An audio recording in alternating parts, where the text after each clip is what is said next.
Olá, bem-vindos a mais essa análise focada aqui do Legiscast.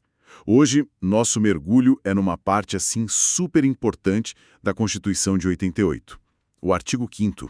Isso mesmo.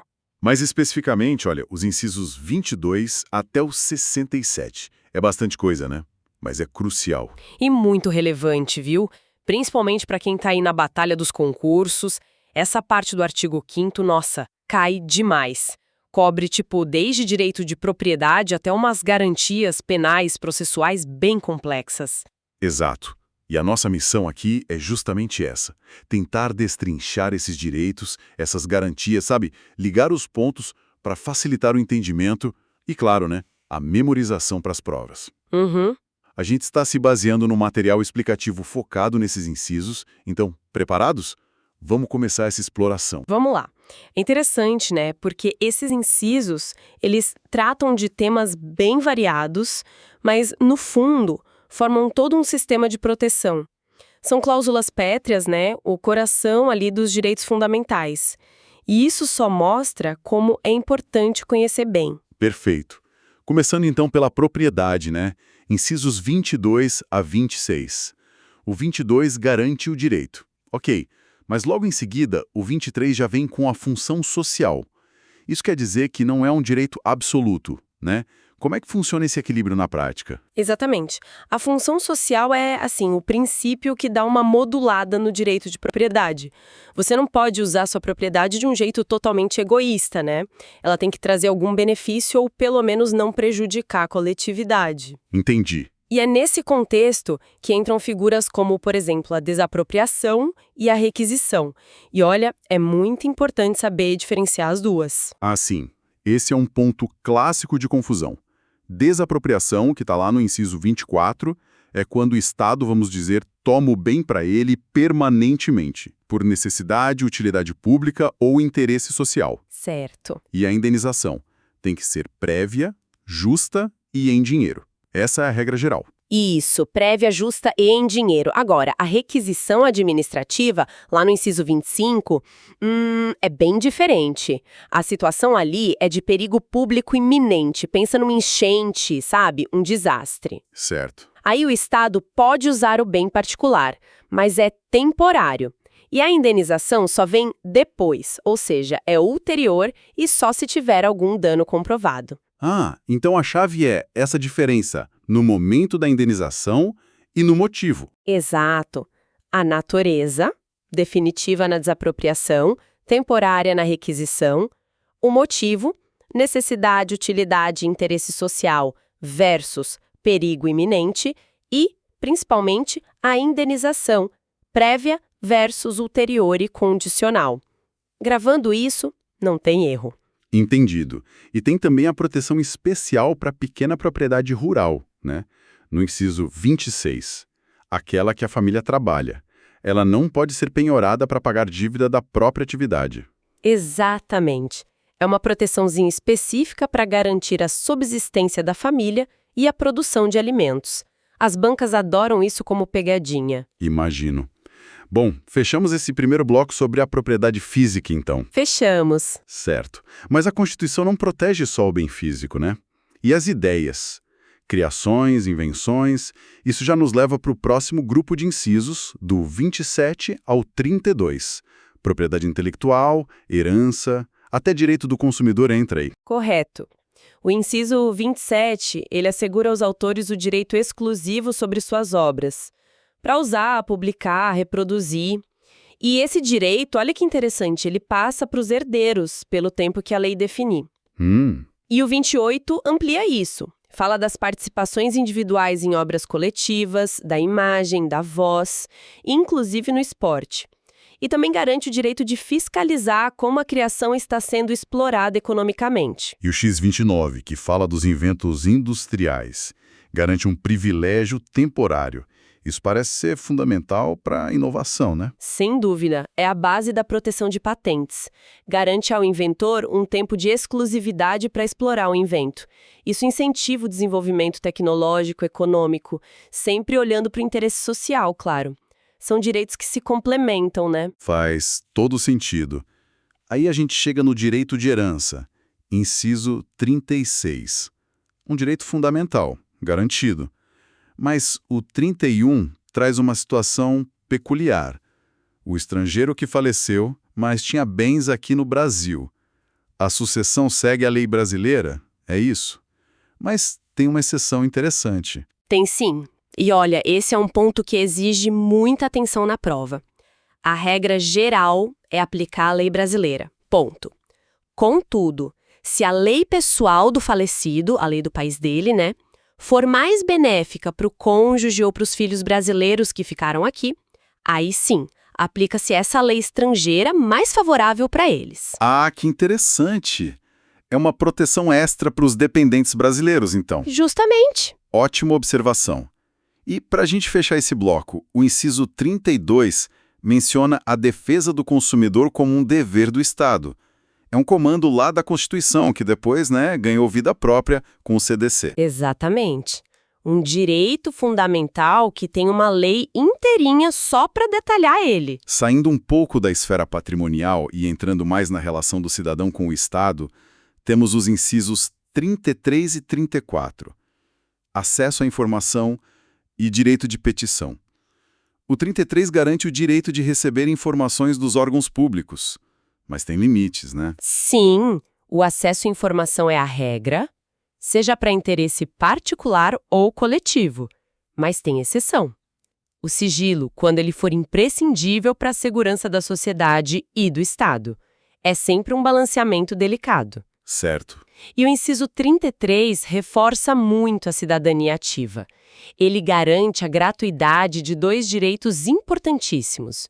O de petição aos poderes públicos, para defender direitos ou denunciar ilegalidade e abuso de poder, e também o direito de obter certidões, para defesa de direitos ou para esclarecer situações pessoais. São ferramentas essenciais para o cidadão e sem custo. Ferramentas gratuitas para o cidadão poder fiscalizar e se defender. Muito importante isso. Agora, vamos mergulhar nas garantias do sistema de justiça. Incisos 35 ao 38. O 35 é aquele famoso princípio do acesso à justiça, né? A inafastabilidade da jurisdição. Nenhuma lei pode tirar do judiciário a chance de analisar uma lesão ou ameaça de direito. É a garantia de que a porta do judiciário está sempre aberta, vamos dizer assim. E para dar estabilidade para as decisões e para a vida em sociedade, o inciso 36 protege 3 pilares: o direito adquirido, o ato jurídico perfeito e a coisa julgada. Imagina a bagunça sem essa proteção, né? Viveríamos numa insegurança jurídica constante. Verdade. E o 37 proíbe os tribunais de exceção, aqueles criados depois do fato só para julgar um caso específico. É isso. Exatamente. Garante que todo mundo vai ser julgado por um juiz ou tribunal que já existia antes, com competência definida em lei. E aí chegamos no Tribunal do Júri, no inciso 38. Uma instituição bem particular no nosso sistema, né? Sim, e com regras bem específicas. Competência só para crimes dolosos contra a vida. E as garantias? Plenitude de defesa, que dizem ser até mais que a ampla defesa, sigilo das votações e soberania dos vereditas. Essa soberania quer dizer o que exatamente? Que a decisão dos jurados sobre o crime não pode ser revista por juízes técnicos. Em regra, é isso. O mérito da decisão dos jurados, tipo, se o crime aconteceu, se o réu é culpado, é soberano. Os tribunais podem até anular o julgamento por algum erro no processo, mandar fazer outro júri, mas não podem simplesmente chegar e mudar a decisão dos jurados sobre a culpa ou inocência. É um ponto forte de participação popular na justiça. Entendido. Avançando para um bloco de peso agora. Os princípios penais fundamentais, incisos 39 a 44. O 39 é a base de tudo, né? Não há crime sem lei anterior que o defina, nem pena sem prévia combinação legal. Legalidade estrita. Ponto. E o XL complementa. A lei penal não retroage, não volta no tempo, exceto se for para beneficiar o réu. A lei penal só volta para ajudar. O XL reforça que tem que punir qualquer discriminação que viole direitos e liberdades.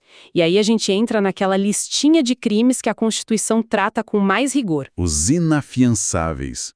O XL2 fala do racismo, crime inafiançável e também imprescritível.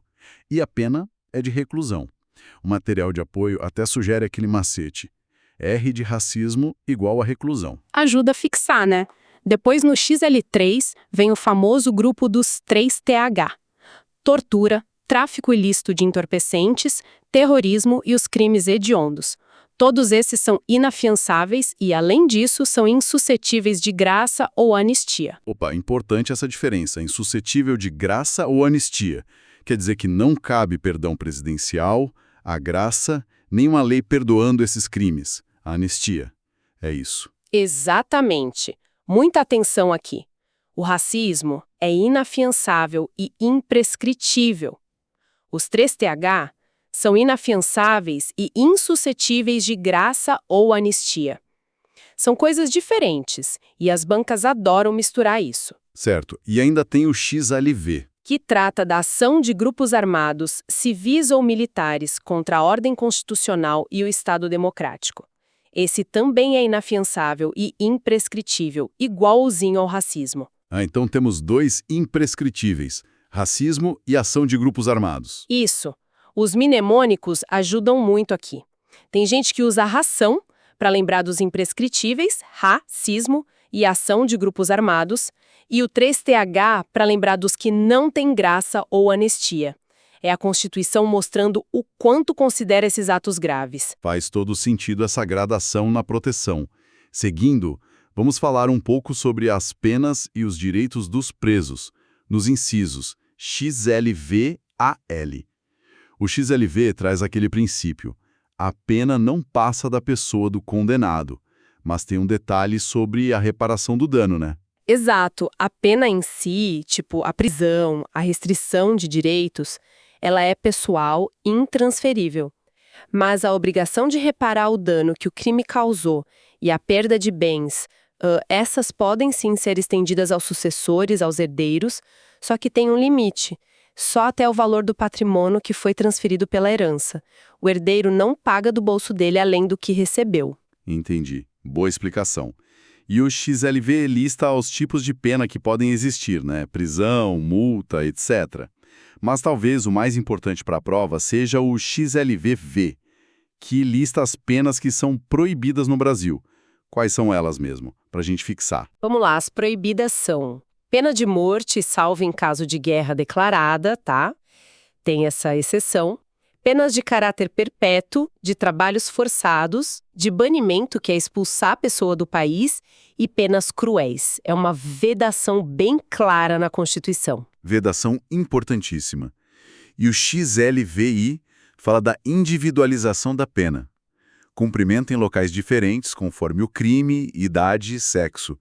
Buscando um tratamento mais adequado, imagina. Sim. E os incisos XLI9 e L fecham esse bloco com garantias bem básicas aos presos. Respeito à integridade física e moral, XL9, e o direito das presidiárias de poderem amamentar seus filhos, L. São direitos mínimos de dignidade mesmo na prisão. Agora um tema que, nossa, sempre gera dúvida e é figurinha carimbada em prova. Extradição. Incisos LI e L2. A regra para brasileiro nato é simples, né? Simples e direta. Nunca brasileiro nato nunca será extraditado. Tá lá no LI. Agora, o brasileiro naturalizado, a situação já é diferente. Como assim? Ele pode ser extraditado, mas só em 2 casos bem específicos. Primeiro, se ele cometeu um crime comum antes de se naturalizar brasileiro, ou segundo, se ficar comprovado o envolvimento dele com o tráfico de drogas. Aí pode ser extraditado por tráfico, não importa se foi antes ou depois da naturalização. Ok, então para o naturalizado tem essas 2 hipóteses. E o estrangeiro? A regra geral é que pode ser extraditado, mas o inciso LI traz exceções importantes. Exato. O estrangeiro, em regra, pode. Mas ele não será extraditado por crime político ou de opinião. Essas 2 categorias de crime são um bloqueio para a extradição. Entendi. Organizar isso mentalmente, talvez numa tabela. Nato. Nunca naturalizado, crime comum antes tráfico sempre, estrangeiro, pode menos por crime político ou de opinião, ajuda bastante, né? Fundamental para responder certo na prova, ajuda muito. Perfeito. Olha, estamos chegando na reta final, o bloco de garantias processuais e prisionais, dos incisos L3 até o LXI. O L13 estabelece o princípio do juiz natural, ninguém vai ser processado ou sentenciado a não ser pela autoridade competente. E o L4 é o grande guarda-chuva, né? O devido processo legal, ninguém pode ser privado da liberdade ou dos bens sem ele. E desse princípio derivam muitas outras garantias. Como o contraditório e ampla defesa, lá no inciso LV, que valem tanto em processo judicial quanto administrativo, é isso? E com todos os meios e recursos. Correto, tanto o judicial quanto o administrativo. E isso se liga diretamente ao LVI, que proíbe as provas obtidas por meios ilícitos. Aquela ideia, né, dos frutos da árvore envenenada, embora não esteja escrito assim na Constituição, ela deriva daí. Se a prova original é ilícita, as que derivam dela também podem ser consideradas inválidas. Certo. E o SVI, a presunção de inocência. Ninguém será considerado culpado antes do trânsito em julgado da sentença penal condenatória. Quer dizer, enquanto couber recurso, a culpa não está formada definitivamente. Precisamente. O LVI trata da identificação criminal. Quem já tem identificação civil, tipo RG, não deveria passar pela identificação criminal, coletar digitais, essas coisas, a não ser nas hipóteses que a lei específica prevê. Temos também a ação privada subsidiária da pública, LX, para quando o Ministério Público fica inerte, né? E a regra da publicidade dos atos processuais, LX, que só pode ser restringida para proteger a intimidade ou por interesse social. São garantias que ajudam a manter o sistema funcionando de forma transparente e justa. Exatamente. E aí a gente entra nas garantias mais diretas, ligadas à prisão mesmo. O LXI define as condições para prender alguém. Ou é flagrante delito, ou tem uma ordem escrita e fundamentada de um juiz competente. A exceção é para transgressão militar ou crime propriamente militar. Entendi. E uma vez que a pessoa está presa, ela tem um monte de direitos ali nos incisos LX2 a LX4. Comunicação imediata da prisão para o juiz e para a família, direito de ser informado sobre seus direitos, inclusive o de ficar calado. Sim, o direito ao silêncio é crucial. E também o direito à assistência da família e de um advogado. Além disso, o preso tem o direito de saber quem foram os responsáveis pela sua prisão e pelo seu interrogatório na polícia. São garantias importantes contra abusos. E se a prisão for ilegal? O LXV é direto. Relaxamento imediato pela autoridade judiciária. O LXVI garante o direito à liberdade provisória, com ou sem fiança, se a lei permitir. E aí chegamos no polêmico inciso LXV. Prisão civil por dívida. A regra geral é que não pode, né? A regra geral é a proibição. Ninguém pode ser preso por dívida. Mas o próprio texto da Constituição, lá no inciso LXV, abre duas exceções. O não pagamento voluntário e indesculpável de pensão alimentícia. A famosa pensão alimentícia. Essa mesma. E a do depositário infiel. Ah, o depositário infiel. Mas aqui tem aquela questão da interpretação do STF, né? Esse é um ponto que exige, assim, muito cuidado na hora da prova. Exige mesmo. Porque, olha só, embora o texto da Constituição ainda fale da prisão do depositário infiel, o Supremo Tribunal Federal, o STF, lá na súmula vinculante número 25, decidiu que essa prisão não é mais possível no Brasil. Ah, então na prática não pode mais. Na prática, não.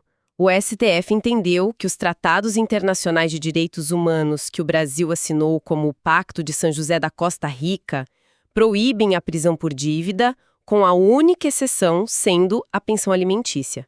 Então, hoje só cabe prisão civil por dívida de alimentos. Ponto. Mas e na prova? Aí que tá a pegadinha. Se a questão perguntar literalmente segundo o texto expresso da Constituição Federal, a resposta correta ainda teria que incluir o depositário infiel, porque ele está escrito lá. Mas se perguntar sobre a possibilidade atual de prisão civil, aí é só alimentos. tem que ler o enunciado com muita atenção. Nossa, que detalhe. Tem que saber o texto da lei e a interpretação do tribunal. Ufa, que jornada, hein? Por esses incisos todos, a gente passou por propriedade, direito autoral, herança, acesso à informação, garantias judiciais, processuais, princípios penais, penas, extradição, direitos dos presos. É, assim, um universo de proteções, né? Sem dúvida nenhuma.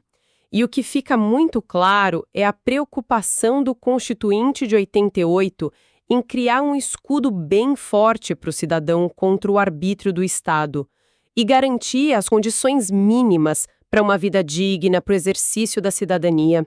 Dominar esses incisos, então, é mais do que só decorar para a prova, né? É entender a espinha dorsal do nosso Estado democrático de direito. Concordo. E, claro, para quem está buscando aprovação, conhecer os detalhes, as exceções, a interpretação que já está consolidada é indispensável, não tem jeito. Concordo plenamente. É complexo, a memorização exige esforço contínuo mesmo. E olha, para ajudar a fixar todo esse conteúdo denso, a dica é: adicione nossos flashcards do Anki, que foram especialmente preparados sobre esses incisos ao seu estudo diário. O link está aqui na descrição. É uma ferramenta excelente para ficar revisando esses detalhes todos. Com certeza. E fica talvez uma provocação final para a gente pensar, né? Mesmo com esses direitos tão detalhados na Constituição desde 88, como é que a gente garante que eles sejam efetivamente aplicados no dia a dia? Como a interpretação deles continua se adaptando aos novos desafios sociais, tecnológicos, econômicos que a gente enfrenta, a Constituição é um organismo vivo, né? E a aplicação dela é uma construção constante. É algo para se pensar, para além do gabarito da prova. Excelente ponto para a gente encerrar nossa análise de hoje. Fica essa reflexão importante. Agradecemos demais a companhia de todos neste mergulho no artigo 5º. Continuem firmes nos estudos com o LegisCast. Até a próxima.